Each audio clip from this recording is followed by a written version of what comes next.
Demokrasi liberal, latar belakang.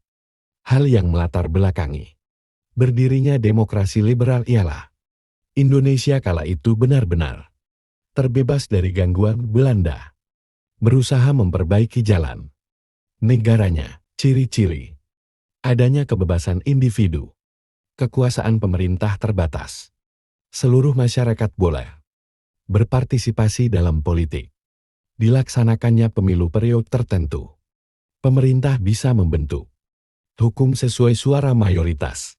Kebijakan ekonomi. 1. Gunting Safruddin merupakan kebijakan pemotongan nilai fungsionering yang diambil dari Menteri Keuangan Syarifuddin. Prawira Negara. 2. Gerakan Benteng merupakan sistem ekonomi yang bertujuan mengubah struktur ekonomi kolonial menjadi struktur ekonomi nasional. Nasionalisasi di Java Bank dengan nasionalisasi bank milik Belanda, sistem ekonomi Alibaba. Lewat program ini, pengusaha keturunan Tionghoa diwajibkan untuk melatih tenaga yang ada di Indonesia alias pribumi. 5. Persaingan finansial ekonomi. Akibatnya banyak pengusaha Belanda menjual perusahaannya, sementara pengusaha pribumi belum 1. Politik bebas aktif. Kondisi ini berkaitan dengan containment polisi Amerika Serikat lewat Mutual Security Act MSA dengan negara-negara mitranya. MSA adalah sebuah bantuan dana luar negeri yang memengaruhi sejarah peradaban Indonesia modern yang diberlakukan pada periode demokrasi liberal. Pata kebijakan politik dalam negeri. Pemilu ini adalah pertama kalinya dilaksanakan sejak Indonesia merdeka tahun 1955. Kegiatan ini perlu dilaksanakan dalam rangka memperoleh legitimasi sebagai penyelenggara negara demokrasi. Pemilu konstituante di 1. Pemilu tahun 1955. Pemilu ini adalah pertama kalinya dilaksanakan sejak Indonesia merdeka tahun 1955. Kegiatan ini perlu dilaksanakan dalam rangka memperoleh legitimasi sebagai penyelenggara negara demokrasi. Pemilu konstituante dilaksanakan pada 15 Desember dan pemilu DPR pada 22 Desember. Hasilnya adalah PNI Masyumi NU dan PKS sebagai pemenang pemilu dan menghasilkan Kabinet Ali Sastro Amijojo LN. 2. Sistem pemerintah. Presiden hanya bertugas sebagai kepala negara, bukan sebagai kepala pemerintah. Kegiatan pemerintahan dijalankan oleh Menteri, Perdana Menteri dan Kabinet, bertanggung jawab kepada Parlemen DPR. Sistem pemerintahan yang berlaku adalah parlementer. 3. Kabinet. Kabinet Nasir 6 September tahun 1950 sampai 21 Maret tahun 1951. Kabinet Sukiman 26 April tahun 1951 sampai 23 Februari tahun 1952. Kabinet Wilopo 30 Maret tahun 1952 sampai 2 Juni tahun 1953. Kabinet Ali Sastro Amijojo 1 30 Juli 1953 sampai 24 Juli tahun 1955.